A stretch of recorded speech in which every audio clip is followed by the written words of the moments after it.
You're listening to Zoo FM, Dubbo's best music from the 80s now, joined by Corbs for your Monday morning. Hope you're having a good morning so far. 16 past 8, and we have a very special guest in the Zoo FM studio joining us yet again. It's Dubbo Mayor Matthew Dickerson. Good morning, Matthew. How are you going? Good morning, Corbin. Great to be seeing you again. It's been a little bit of a hot minute, hasn't it? It's been that long. Did you have a good weekend? I had a busy weekend, which was fantastic. Actually, very exciting on the weekend. So exciting and sad. Saturday night, we had the Japanese exchange students that have been here for the last 10 days who were having their farewell. Now, it's an exciting opportunity. These are students from Minakamo, our sister city, but there's always tears and lots of tears. And they've only been here for 10 days. But it's amazing. It's amazing how much you get a connection with some of those kids. Obviously, they've been billeted out to various families around Dubbo, so they'll have a connection with some of those kids they've been billeted with. They'll be going to school with them, for example, and doing various activities. And always, every time I've been to one of these, they're all chatting away and it's all friendly, and then you get towards the end of the night and they're realising, oh, they're going home soon, and the tears start rolling out. Clock's ticking. That's right, it's a bit like that. I can relate to that. The few times I've been overseas, you meet really great people overseas, different cultures, different interests, and then you're like, oh, but it's only temporary. It's so sad. I really feel for that. And it's not as if I'll pop over and see you again next weekend. You know that they're a long way away, so you can't see them again soon. But in this particular group, we've got our group of students that will be going over in the September school holidays, so it might only be maybe a month and a half before they'll see some of these students again. So that's nice, that's right. Then after that it might be a long time. So there'll be more tears again when they go to Minakamo. Oh, and then be more tears having to come home from Japan. Love Australia, but Japan looks lovely. Exactly right. So we've got actually planned, we haven't had one for a little while since before COVID, a delegation to go over, and the actual Mayor of Minakamo has been hassling me a little bit. I've been getting a few emails saying, Matthew, you haven't been here for a long time, and let me just stress here for the record that any councillor that goes overseas, they pay for that themselves. So there's a council policy that says no international travel, because every time I've been on any international trip over to our sister city in Wujiang or Minakamo, you'll always read an article in the paper, never on the radio, Corbs, but always in the paper there'll be, oh, look at this, a council junket. Well, the councillors are actually paying for it themselves and representing Dubbo, and still we get accused of a junket. But anyway, that's what happens sometimes. So anyway, we'll organise a delegation. There, as I said, hasn't been one for a few years, and some of the councillors that we've got, the new group of councillors, are very keen to go over and visit our sister city in Minakamo, and it's a great visit when you do go there. Yeah. The last time I went there, I had to teach I didn't have to, but I chose to try and teach the Minakamo Mayor how to throw a boomerang. And of course, the old joke, I'm not an expert boomerang thrower, the old joke about a boomerang that doesn't come back, what do you call it? It's called a stick, of course. And I think, unfortunately, I had a few sticks I was trying to show the Minakamo Mayor how to throw. But we eventually got some to come back. We got the wind just right, and we got a few of those to come back. So it was very, very exciting from his perspective. And did he show you anything in return? No, the Japanese tea ceremony is really probably the main thing that we see, that's that cultural exchange there. And of course, we've got our wonderful shoryuan here in Dubbo, which again, most people are aware that was built in Japan. Our tea house was built in Japan, in Minakamo. Then they pulled it apart, put it in containers, sent it over to Dubbo. Then they got their construction workers to come over and reconstruct it here, all free of charge. That was a present from Japan, from Minakamo to Dubbo. So if you go up and look at our Japanese gardens, the shoryuan Japanese gardens, the tea house, even the gates, they were constructed, the gardens were constructed in Japan, but we had Japanese gardeners here helping us design that, and then they still come over every year and teach our gardeners how to make sure they maintain it properly. So beautiful relationship, and in return we haven't given them much. Actually, there's a nice barbecue area there on the river, and there's a sculpture there of a kangaroo. So we've got a few little things that link back to Dubbo, but they haven't actually received anywhere near the presents that we've been receiving from them.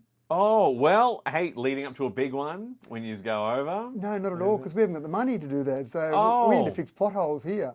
Well, maybe it's the thought that counts, Exactly. and it's the relationship. Maybe and I imagine their culture, they just love doing that. I imagine it balances out. You are spot on. That's one of the things I really find, even with the Japanese students here, and when I've been to Japan, it's very much, what can we do for you? How can we serve you? How can we help you? Yes. So very accommodating there.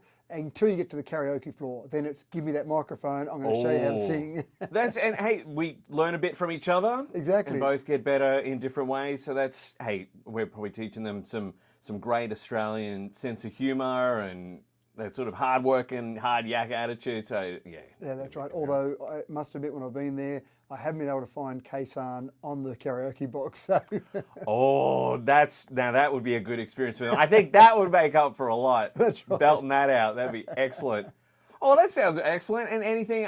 You went to Sydney recently. Yeah, down in Sydney last week, one of the important roles you undertake as mayor is making sure you've got a relationship with various ministers, and of course we've got a whole bunch of new ministers now. So important meetings. So 3 days I spent there, 3 different groups, spending days on Wednesday last week meeting with ministers. So I had 3 meetings with ministers, and then another MP, Lismore MP, met with her, and really just talking about different things. Now, Rose Jackson was one of those ministers. I've met with Rose before, but again, she's got a lot of portfolios, and some of them are very important to Dubbo. She's got housing, she's got homelessness, and she's got water. She's got some other ones as well, but those are 3 very important ones for Dubbo. So that was good to just catch up with Rose and make sure we're going down the right track there. Got up with Daniel Mookie, the Treasurer. Always important to have a good relationship with the Treasurer. Every other portfolio refers to the Treasurer at some stage. And then we also caught up with Paul Scully, the Planning Minister. And again, planning is a very important part of what we do with local government. And then on the Thursday, we have a group called Regional Cities New South Wales, 15 cities in that. And we talk about a range of things that are relevant to us as cities, but we also have ministers come and talk to us. So we had John Graham, and again, he's got a few portfolios, but one of the ones that's important for us is tourism. And I really like what John had to say, because he talked about the fact that he wants to turn tourism from being destination tourism to experience tourism. And what we've got in Dubbo is all about experiences. I mean, feeding a giraffe a carrot at the zoo is a great experience. Going down to the Wellington Caves, going to the solitary confinement cell at the old Dubbo jail. Yes. These are all experiences. When you have a destination you go to, you can look at a photo and it's the same as being there. But when you have an experience, you really remember it. So I was really pleased to hear that the focus for tourism from his perspective is really all about that experience. And Tara Moriarty, we've spent some time with Tara before, Minister for Ag, Minister for West New South Wales. So again, very relevant from our perspective to hear what she had to say. So that was important. Then Friday, we had country mayors, and that's a group of 80 councils that meet on a regular basis, and that's more a presentation format. We sat in a theaterette at Parliament House, and then we had various ministers. So, for example, Penny Sharp, Minister for Energy, again, very important for our renewable energy zone. She presented there. We also had Tara came along again and presented to that group, so a different group on the Friday. And then we also had Dougal Saunders, our local member, came along and talked to us. And Wendy Tuckerman, I'd met with Wendy the day before. She was the Minister for she was the Minister for Local Government in the old government. In the new government, she's Shadow Minister for Small Business, Shadow Minister for Local Government. But in the last government, she played a very important role for us, because way back in June 2 years ago, June 2021, Shelley Hancock was a minister at the time. She put a performance improvement order on council. That's only one step away from a council being dismissed. When we came in as a new group of councillors, the new minister was Wendy Tuckerman, and we had to work hard to follow all the guidelines that had been put in place to make sure that we got the performance improvement order lifted from council. So on the 18th of May last year, we got that lifted. And again, I'd spoken to Wendy before as the minister saying, thank you very much. We think we've done the right thing here. That has been lifted from us. And she basically said, great, well done. Now keep going.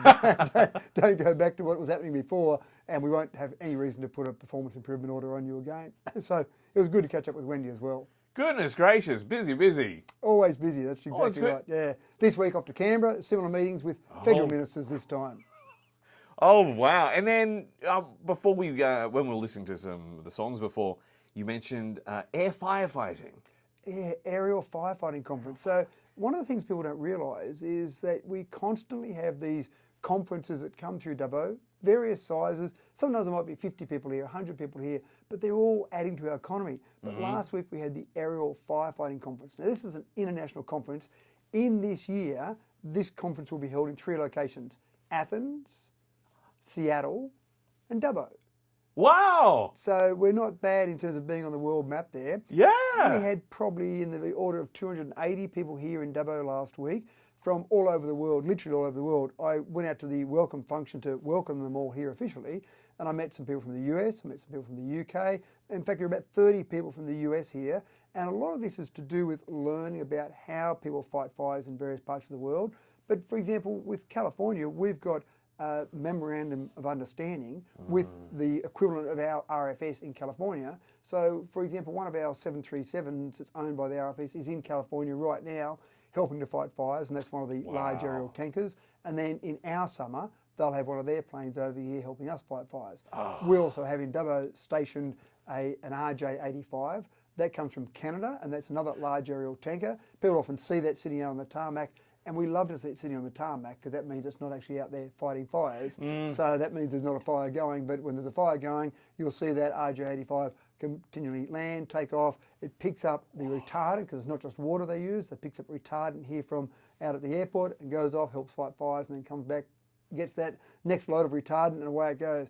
Captain Rick, who I've met a few times out there, is a fascinating guy to talk about the art of large aerial tanker firefighting. It is a real art form when you listen to Rick about it. So fascinating there. But that was great to see that last week. And then this week we've got a weeds conference in Dubbo. So again, there'll be a couple of hundred people here in Dubbo for that. That starts tomorrow. But we do have all these conferences, all these different groups that converge on Dubbo, really convenient from a transport perspective, nice and centrally located, but we've got lots of good conference facilities for those smaller conferences. We're not great at handling a conference of 1,000 people, but conferences of 50, 100, 200 people, we handle those really well. Yeah, wow. The more you know. It's fascinating hearing all this stuff that I'm just not familiar with. I think the only thing I was really familiar with was the Weeds conference, because I voiced an ad for it. There you go. So yeah, that's coming up, which is fascinating.